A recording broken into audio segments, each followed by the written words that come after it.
Hey everybody, Nate Lee here, and I'm going to answer one of humanity's oldest and most important questions. And that is there a right way to hold the pick?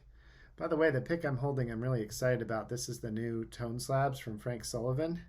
And this one's a tweener 3-round. I just asked him what the thickness is because I don't really know, but some of you have asked me questions who've seen this pick in my videos recently and wondering what that is. So that's what it is. It's the tweener 3-round from Tone Slabs. So let's talk about if there's a right way to hold it. Really common question, is there a right way to hold the pick? And the answer is yes, there's a right way to hold the pick. Just ask anybody. They'll tell you the right way to hold the pick is how they hold it. Now, all kidding aside, there is a right way to hold the pick, a general consensus anyway about the right way to hold the pick. But I don't believe that there is only one right way to hold a pick. There are some ways that I have seen work for more people and some ways I've seen work for fewer people. But as long as you stick to one of the three main holds, things are going to be okay. We're going to start with the most common hold that is used by high-level players, so professional players on down to very advanced players.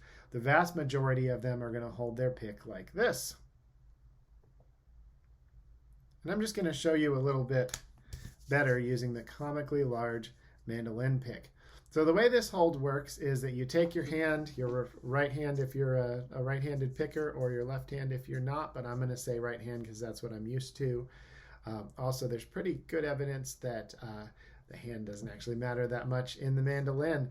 Feel free to discuss in the comments, and if anybody has more questions about that, I'd be happy to provide you with some data points. So what we do is take the right hand and you grab the handlebar on your invisible bicycle, and that's going to give you a position like this. And we're just then going to let the thumb touch the side of the finger. It looks like that. So we've got this little cross shape happening, a little X. And what we're going to do then is just open, keep the fingers balled up like this. We're going to open the space between the index and the thumb. We're just going to put the pick there. Now this is a teardrop shaped pick. My normal pick is a triangle. It doesn't matter which shape you use. They all work great. And either way, we just put the pick in just like that. And so on your thumb side, looks like that. And on your not thumb side, it looks like that. And they're making that X shape I talked about that helps support the pick. That is the most common way to hold the pick. If you want to just know you're not going to go wrong, learn to hold the pick this way. But let's look at the other two. The next most common is the 3-finger hold. And when I say common or less common, I'm talking about among very accomplished players, because that's who you want to emulate. You don't want to look at beginner or intermediate players to figure out what your technique should look like, because they're still learning what their technique should look like. So look at the high-level players to figure out what you want to emulate. So the next most common is the 3-finger hold. Looks like that. And what makes this one different is that instead of creating this fist like that, we're creating a shape more like this. Index and middle fingers are coming together with the thumb. And quite often, this is accompanied by a thumb that's bent backwards like this. So I am double jointed in my thumbs.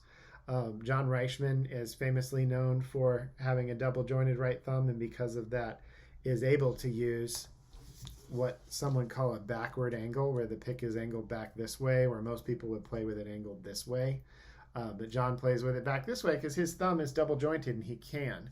I also can. It just never felt like the right thing for me, and that doesn't make it wrong at all. It just means that this one turned out to work better for me. So if you want to do the 3-finger hold, it helps a lot if your thumb is double jointed, but I have seen people do it who do not have double jointed thumbs. So you just bring your thumb, your index and your middle together in a little pinch like that. And then, same thing, you open up, insert the pick, and that's your hold right there. For this hold, the fingers can still be balled up somewhat. Here it's what it looks like with the regular pick. So the fingers can still be balled up somewhat like that. And that's the second most common. Now the third one I call the dip pinch. And for those of you who are not from Texas and places like that, this may not make any sense. But growing up in Texas, most of the people that I would see around usually had a little can of dip in their pocket, a little skull can, and they'd take it and they'd do their whole little thumpy thing to pack it, and then they'd get it out, and then they go for a little pinch, just like that. So just if you're going to grab a little pinch of anything, it's the dip pinch right there.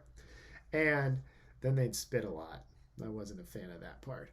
But anyway, that's the dip pinch. You take your index and your middle, and you just act like you're going to grab something. It's like the 3-finger, but it's just an index and middle. And it looks like that. This is very uncommon among great pickers, but I have seen a few who are really good pickers who use this style. An example would be Tim May. Holds his pick this way, and to me it's super weird, doesn't work, but Tim is an excellent mandolin player.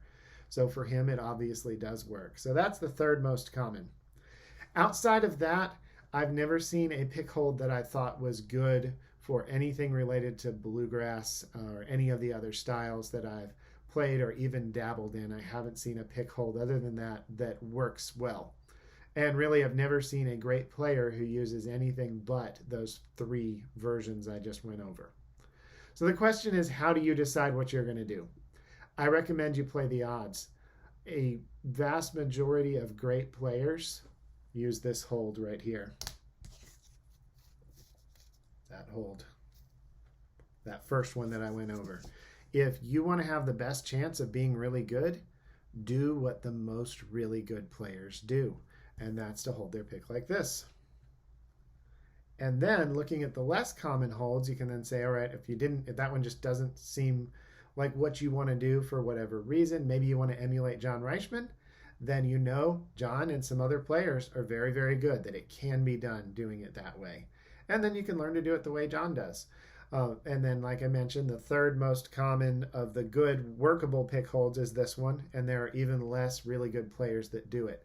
Now, that doesn't mean you're going to be a bad player if you hold your pick this way or this way. Doesn't mean that at all. It also doesn't mean that you're going to be a good player just by holding your pick this way. There's obviously much more that goes into it. But it all comes down to how you're going to sound, comes down to what your right hand is doing, because your left hand is what you know, but your right hand is who you are. So it's really important to figure out who you are in that right hand. And having a pick hold you're confident in helps a lot. And if you're just starting out, then having any idea what to do to start out is really helpful.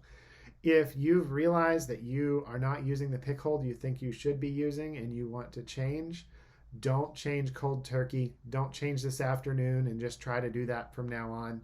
That's not going to last long. The first jam session or performance you do, when it goes wrong, you're probably just going to decide, you know what, I'm going to go back to the old way. I'm not going to do this new way. So instead, what you should do is spend 5 minutes a day with your new pick hold or any technique change you're going to make. Spend 5 minutes a day. If you enjoyed that and you want to do more, spend 5 more minutes, but commit to 5 minutes a day. Eventually, that technique is going to get more and more comfortable, and it's going to creep in until at some point you find, oh, actually, this new way is the only way that feels comfortable to me. All right, everybody, let me know if you have any questions about the different way to hold your pick. If you're watching on YouTube, make sure to subscribe, click that like button, and hit the notification bell. If you're watching on Facebook, make sure to follow this Play Nately page, hit the like button, and share the video. All right, everybody, see you in the next video. Bye.